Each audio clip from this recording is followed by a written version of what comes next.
بچه پدر و مادرشان از بالای سرشان بوسه کنند، علی رأس، از تار سرشان. بچه و دختر حقوق دارد پدر و مادر از تار سر بوسه کنند، لیکن پدر و مادر حقوق دارن فرزندهاشون از رخساره هاشون بوسه کنند. خب قبلة الموده، چهارم بوسه، بوسه مودت نام داشته است. هی قبلة الاخ للاخ او الاخت علی الجبهه. خواهر برادرشه، برادر خواهرشه، فقط حقوق دارن که از پیشانی بوسه کنند. و آخر و قبلة الشهوه، آخرش قبله شهوت، بوسه شهوت است. هی قبلة الرجل لزوجته علی الفم. پنجمش بوسه شهوت نام داشته است، یعنی بوسه کردن شوهر زن یا زن شوهرش از دهانشان اجازت است. دارو برای ریش، موی سر، دارو برای پمیت، بیسپلود داولینی است برای گمروی استوب. آدمایی که سخن دیابت دارن برای نرمال کردن سخن دیابت، همچنین شامپو ها برای موها وظیف کردن، هم برای پیشگیری کردن که توش تو نریزه، برای خراب کردن است، برای فربی کردن است، سمیون میناکسیدیل است برای ریش و موی سر. همچنین برادرها بسیار داروها برای کیرمن هست. برادرها مراجعت کنین ان شاء الله هم حجامه بیپل شما میکنیم. همچنین آدمایی گفتم که همجا دارو میخرن، یک کتاب قرآن کریم و تجوید شما ده هدیه کرده می شود. سلام علیکم دوستان عزیز. آیا شما برای گذشتن از سرحد دشواری میکشید؟ مهلت حجت‌هایتان به آخر رسیده است. پس من برای شما خدمت رسانی شرکت نور محمد را پیشنهاد میکنم. با ماشین‌های نو و زمانوی، با باوری و اعتماد کامل، توسط رانندگان مرد و زن شما را از منزل استقامتیتان تا خط سرحد برده برای عبور مرز مساعدت می نمایند. یادآور می شویم که اگر شما از نام شبکه حاجی میرزا مراجعت نمایید، برایتان تخفیف ارائه کرده می شود.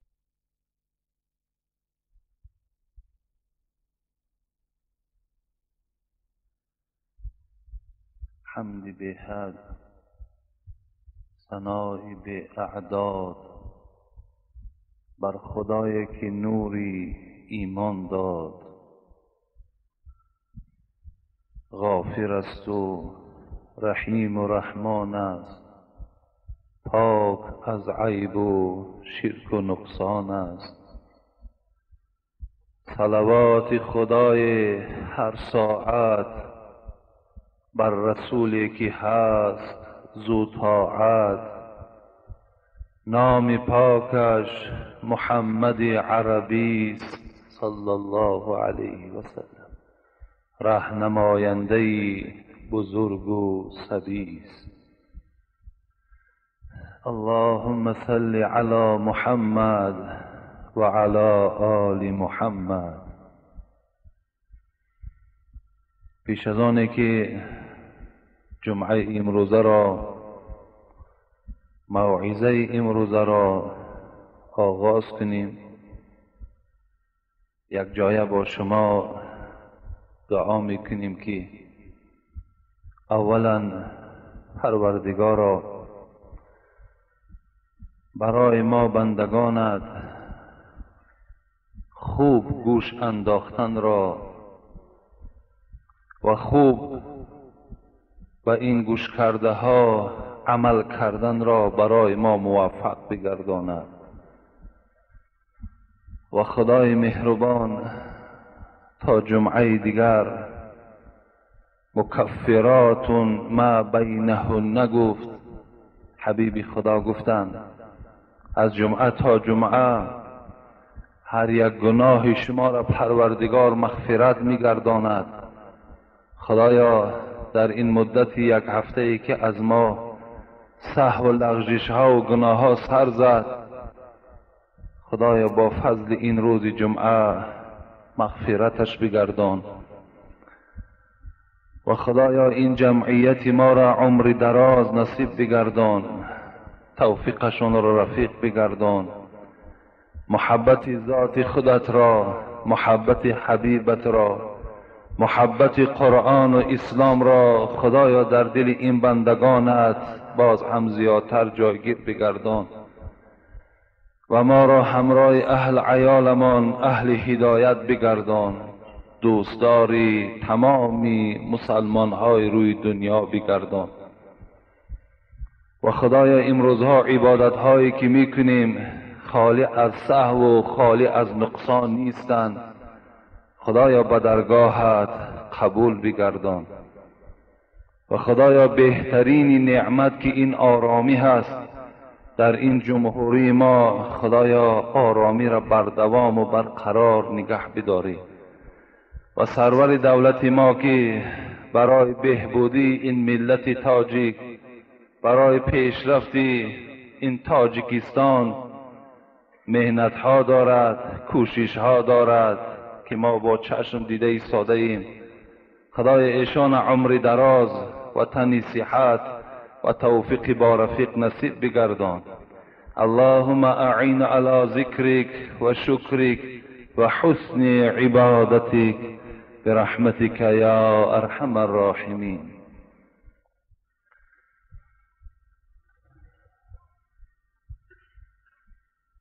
امروز چندین سوال هایی که باز نزد من است، شاید که به یک قسم اینها باز من برای شما جواب میگویم و باز یک قسمت دیگرش در خانه هم منتظر جوابند. و خدا خواسته باشد جمعه آینده موعظه ما و شما در باب کبر می شود که آیا کبر چه خاصیتی بد دارد؟ آیا شخصانی که متکبرند، کبر دارند، گردن بلندی دارند، سرکشی دارند، و آنها چی وعیدهای از جانب پروردگار است؟ اگر صحت و سلامت باشیم انشاءالله موعظه ما جمعه آینده در این باب می شود. الحال می خواهم این سوالهایی که الحال نزد من است و اینها جواب می گردانم. فقط ما و شما بسیار با دقت باشیم و گوش اندازیم که این برادران ما و شما از ماها چی پرسیدن، تا که برای همه ما و شما این سوالها یک درس شود. السلام علیکم داملا، با سوال من جواب بگردانید. آدمانی که نماز جمعه را نمی آیند کمی درباره اینها صحبت می کردید. انشاءالله من شاید یگان جمعه مخصوص در این باره صحبت کنیم از فضیلت های روز جمعه، که روز جمعه چی فضیلت دارد، نماز او چی فضیلت دارد، کسانی که به جمعه می آیند چی ثواب می گیرند، کسانی که به جمعه نمی آیند چی گناه در مبتلا می شوند. این خیلی یک موعظه کلانی هست، زیرا خاصه پروردگار در قرآن به نام جمعه سوره فرستادگی هست. این من افضل ایامکم یوم الجمعه. این حبیب خدا هم بیهوده این روز را نگفتند، بهترین روز هفته این روز جمعه هست. از این خاطر این بهترین روز مادامی که بهترین اجر دارد، کسانی که به این جمعه که نمی آیند از این بهترین روز، از این بهترین اجر آنها چی می شوند؟ محروم می شوند. از این خاطر حبیب خدا هم در یک حدیث می فرماید من ترک ثلاث جمع تهاونا بها تبع الله علی قلبه. اگر کدام از بندگان خدا که نام بندگی دارد، اگر پرسان کنی میگوید البته من بنده خدا هستم، اگر پرسان کنی میگوید الحمدلله من مسلمان هستم، اگر پرسان کنی میگویند که پدر و بابا و اولاد و اجداد من الحمدلله مسلمان بود.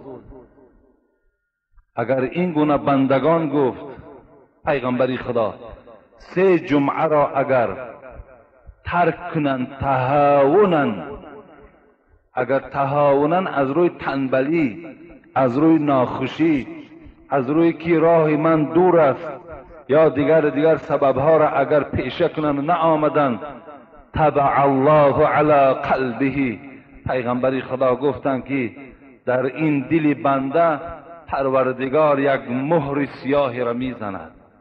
یعنی این دل دیگر دل انسانی نمی شود، این دل دیگر از رحم و از انصاف خالی می شود وقتی بالای او یک مهر، یک پیچت سیاه اگر زده که شد، دیگر این در این دل دیگر رحم و انصاف باقی نمی ماند.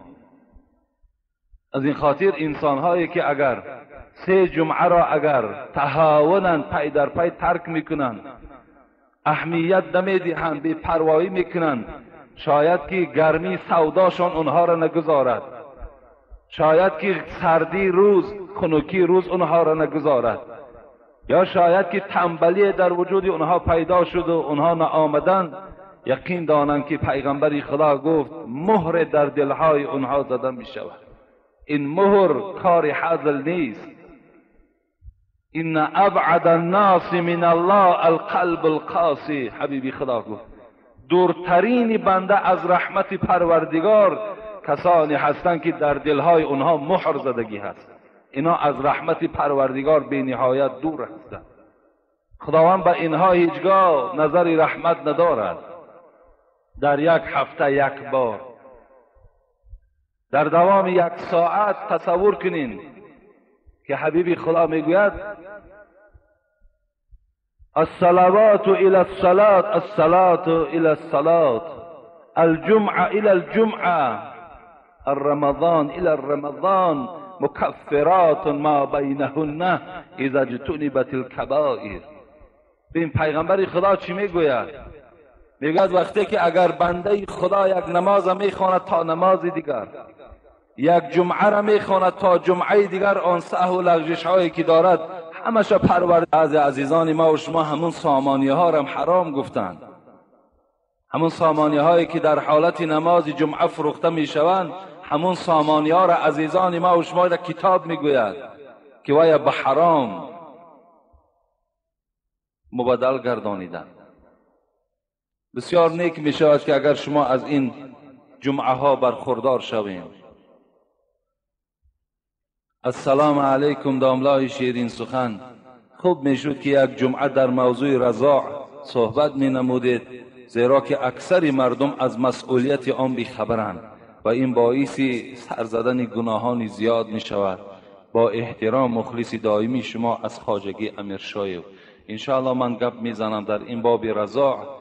رضاع گفته شیرخوارگی را میگویند، یعنی حضرت امام ابو حنیفه را خدا رحمت کند میگوید یثبت بمسة فی حولین و نصف. همین رضاع شیرخوارگی به 1 بار مکیدن و تا 2.5 سالگی رضاع شیرخوارگی واقع می شود. یعنی اگر در این مسئله شما خودتان اهمیت دهید که وقتی که مثال عائله های شما زمانی که پیستان های اونها شیر دارد، با اونها تأکید کنید که به هر یک انسان شیر ندهند. وقتی تصور کنید که یک همسایه را یا یک جا سفرکی می شود، در سفر کسی را که شیر داد وای همچو فرزند او حساب می شود، فرزند است برای او. دیگر اگر وای شیرخواره اگر بچه باشد، دختر این گیرد اکه و خواهر گویا که زن و شوهر شدند. این بسیار خطری کلان دارد. باید زنها وقتی شیر میدهند به شوهرها خبر دهند که فلانی را من چیکار کردم، شیر دادگی هستم. حضرت امام شافعی و دیگر امامها خدا رحمتشان کند تا 2 سال گفتند، لیکن امام اعظم تا 2.5 سال گفتند. گفتند اگر کودکی که تولد می شود از روز تولدش تا 2.5 سالگیش از کدام زنی که اگر شیر خورد وای فرزندی وای به حساب می رود. بعد 2.5 سالگی که بالا که شیر خورد دیگر اینجا رضاع یعنی شیرخوارگی واقع نمی شود. یعنی بعضی آدم های اصلا سوال میکنن حالی که در حالت همی کلانسالی مبادا اگر شیر یکی زن تا اگر خوری میگن زن به تو طلاق است، نه این طلاق نمی شود مگر وای حلال نیست خوردنش. لیکن طلاق واقع نمی شود، یعنی شیرخوارگی هم واقع نمی شود. فقط از روز تولد تا 2.5 سالگی کدام فرزندی را که اگر زن شما شیر داده باشد وای فرزند شما می شود و دیگر حقوق ندارد که از اولاد شما کسی را خواستگاری کند، خواه زن باشد خواه بچه باشد. بسیار در این حتی امروز مسئله برآمد که انسانی که یک بچه را شیر داده است امروز با دختری او یک جای زندگی دارند، صاحب 5 فرزند شدند، اکه و خواهر هستند. اونا از روی اسلام 5 فرزند دارن الکی. بعداً اثبات شد که این در خوردش از همین مادر دختر شیر خوردگی بوده است. این امروز چیکار کنن باید؟ بسیار با دقت باشین، زنها را تأکید کنین، همین سخن برده رسانین که هر جایی که شیر میدهین شما باید که یک خط داشته باشین، نام وی نویسانده باشد تا که ما دانیم که مثال همین فرزند از همین عائله من شیر خوردگی هست. خود همون زنم در لعنت گرفتار میشه وقتی که اگر به اجازت شوهر اگر به کدام فرزندی که اگر شیر دهد.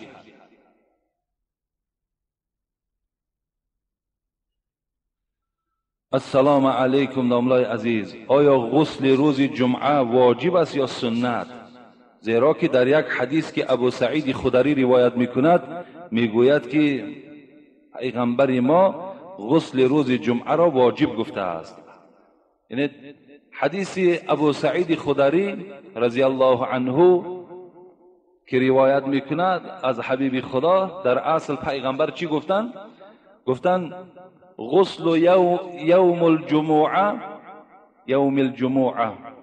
واجب علی کل محتلم.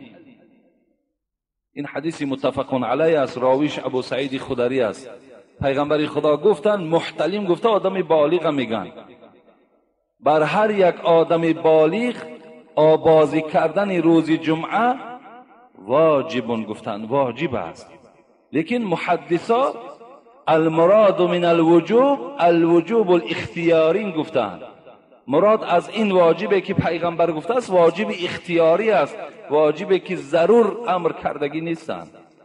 از این خاطر این روز جمعه را غسلش چگونه که صاحب مختصر هم خدا رحمت کند و میگه و سنن للجمعه والعیدین والاحرام والعرفه، یعنی سنت از غسل کردن از برای روز جمعه و سنت از غسل کردن پیش از عید رمضان و پیش از عید قربان و سنت از آبازی کردن پیش از آنی که حاجی ها احرام در بدنشان میپوشند و سنت از غسل کردن در روز عرفه که اینا در عرفات حاجی ها اونجا غسل میکنند. انا این روزه غسل کردنش یعنی سنت میگویند، این واجب نیست. حق لله على كل مسلم ان يغتسل في كل 7 ایام یغسل رأسه و جسده. پیغمبر خدا گفتند حق خداوند است بر ذمه هر مسلمان، حق خداوند است بر ذمه هر یک مسلمان این که در هر هفته یک بار کل بدنش شسته تازه کند. یعنی روز جمعه را اگر ما و شما به شستن تمام بدنهامان اگر انجام دهیم این به نهایت نیک می شود. هر کدام شما وقتی که جمعه می آیین کار کنین، دادرای عزیز و پدرای عزیز که غسل کنین، بدنهاتون با صابون شویید، اگر خوشبویی ها داشته باشد خوشبویی ها استفاده کنید، لباس های بهتری که دارین بهترین لباس هاتون پوشین و بعد به نماز جمعه بیایید. این حالت در شما خیلی ثواب کلانی را نائل میشوید. یعنی خلاص در تازگی خیلی اهمیت دهید، بسیار تازه باشید. روز جمعه هم که آبازی کردی اقلا در یک هفته 2 بار آبازی کن، 2 بار در همین شرایط که الحمدلله که آب مجانا است، مفت است. الحمدلله این چراغ هایی که امروز آبهای ما و شما را گرم کرده میتواند. شما یک چیز را فراموش نکنین، امروز مردم یه اروپا را تماشا کنین چند قدر تازه هستن، وقتی نگاه میکنی چند قدر آلوفته هستن، چی در خوراک خوریشان، چی در لباس پوشیشان، چی در شکل شمایلشان. حال آنکه ان الله نظیف یحب النظافه، حال آنکه حبیب خدا میگوید پروردگار پاک است، پروردگار زیبا است، پروردگار تازه است، پاکیزه و تازه ها را دوست می‌دارد. این پاکیزگی از اسلام است. امروز اون مردم این استفاده میبرند و ما و شما مردم مسلمان خیلی در این مسئله قفا ماندگی هستیم. بسیار بسیار اهمیت دهید جوانای عزیز و پدرای مهربان، در مسئله تازگی خیلی اهمیت دهید. بدنهاتون دائم تازه نگه دارید. حتی یک شرطی پیدا شدن محبت بین زن و شوهرم در تازگی گفتن عزیزان ما. گفتن اگر زن دائم خودش را زیبا کند، اگر دائم زن بدنش را خوشبویی کند، اگر دائم زن اسمه و سرمه استفاده برد و شوهر به مجرد دیدن چکار میکند؟ باز محبت زندگیشان در بینشان زیاد می شود، از حساب لباس زیبا، از حساب شکل زیبا. حتی خدا رحمتشان کند ابن عباس را میگوید میدیدم که بسیار زنم برای من زیباگی میکرد. وقتی که من خانه می آمدم یا در جایگاه خواب که خواب میکردم، چه بهترین خوشبویی ها را عائله من استفاده می برد، سرمه میکرد، اسمه میکرد، یعنی همه شکل شمایلش بهترین صورت را می آورد. اینقدر میگوید محبت مرا خداوند در دل وی جا کردگی بود، اینقدر من وی دوست می داشتم.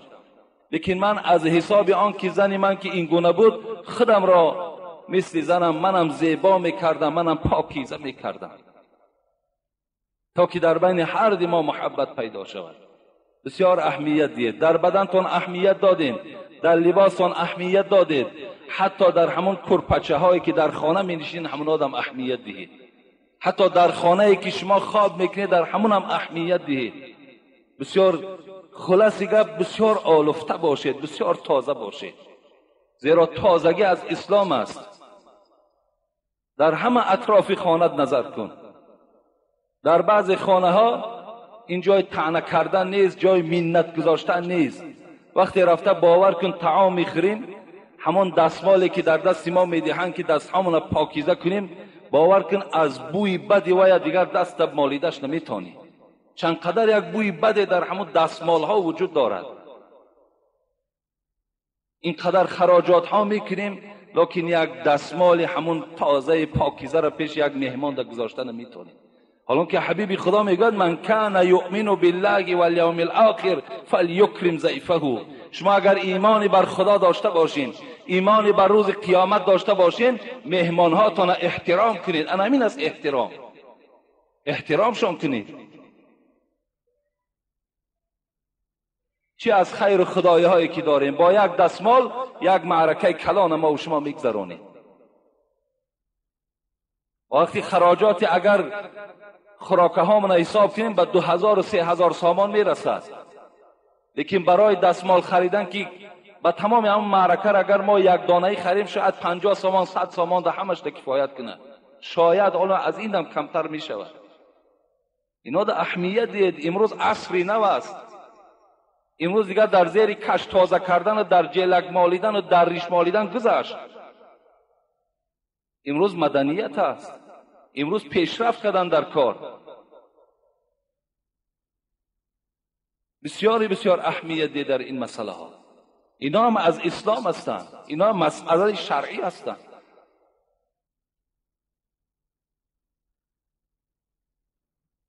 بعضی آدمانی که این سخنهای ما را شنیدن برای ما دستمالی نو میارن، لیکن برای با دیگرها دستمالی نو نمیتن. ما که آمدیم دستمالی نو بیاریم، دستمالی نو بیارن، لیکن دیگر مردم در نمی آرن. فکر میکنم فقط دستمالی تازه برای من لازم است و بس. من هم یک بنده عاصی مثل شما هستم. ما یگان قدر منزلت از شما بیشتر ندارم.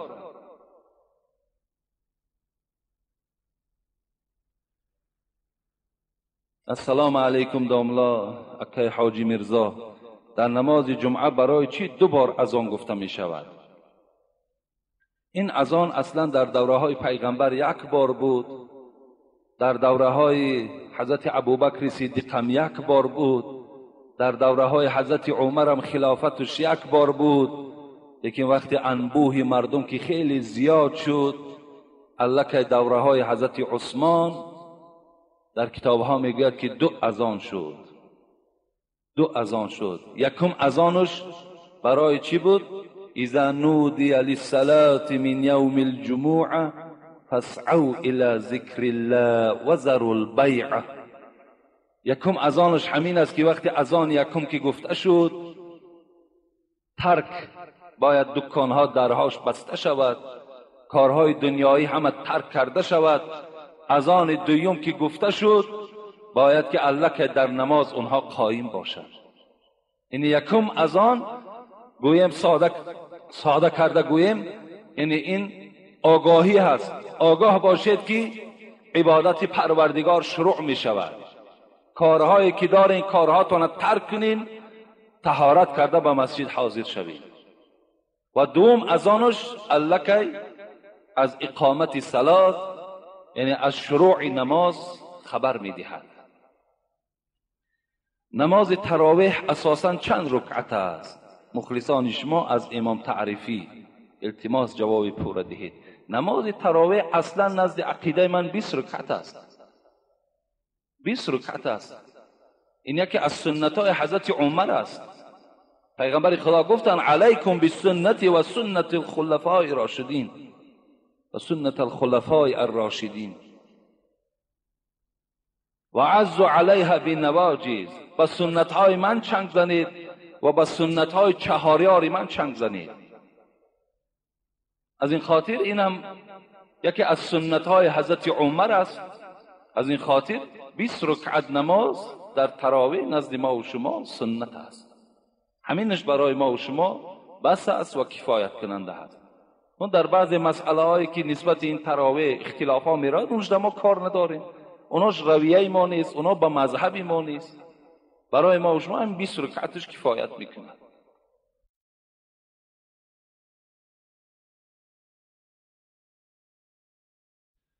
السلام علیکم محترم حاجی میرزا. ما یک گروه مخلصان دائمی شما از ناحیه مؤمن آباد، اولا از خداوند سلامتی شما را خواهانیم و شکر آن را داریم که چنین پیشوا خداوند به ما عطا نموده است و ما چنین سوال به شما مراجعت میکنیم.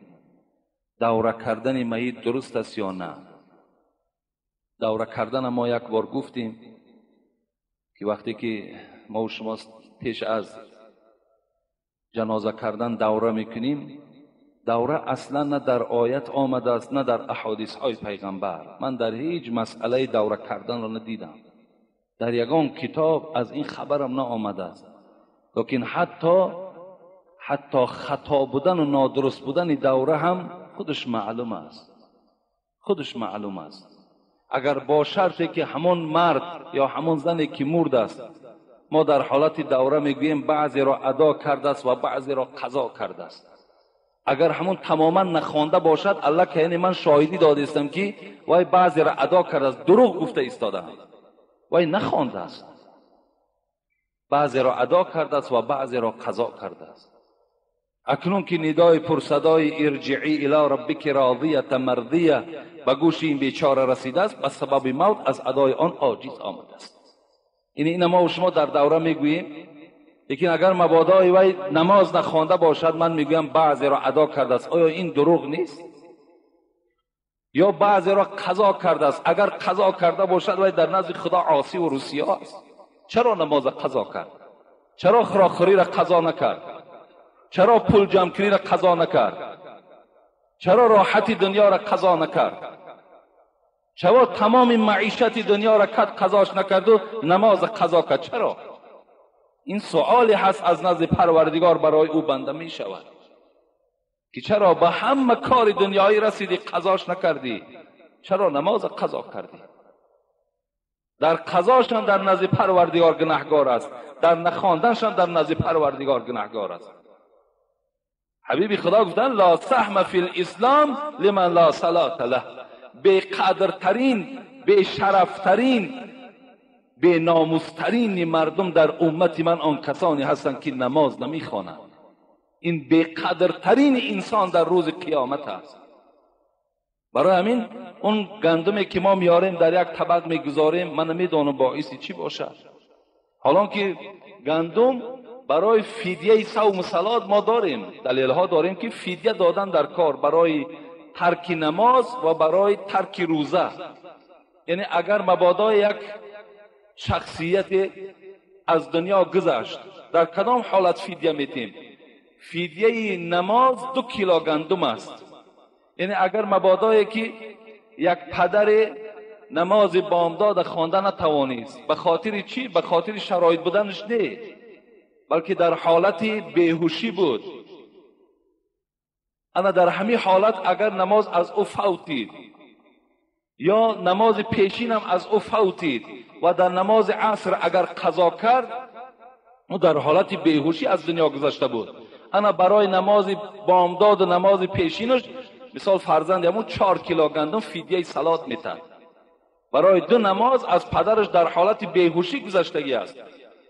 اگر ماه رمضان باشد، برای هر یک روزی که وی خوردگی هست، که وی قوت نداشت، اون هم 2 کیلو گندم دیگر میدهد.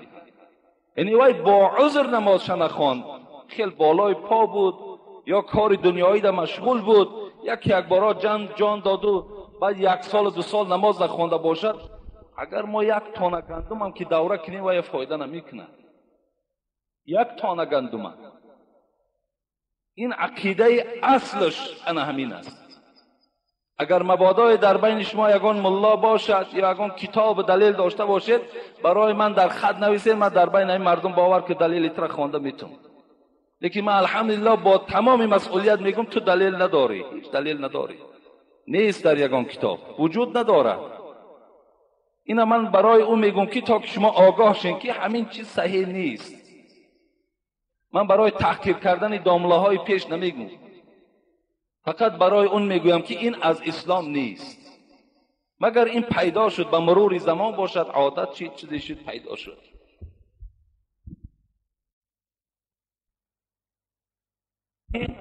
فرزند چی دختر باشد چی بچه، پدر و مادرشان از بالای سرشان بوسه کنند، علی رأس، از تار سرشان.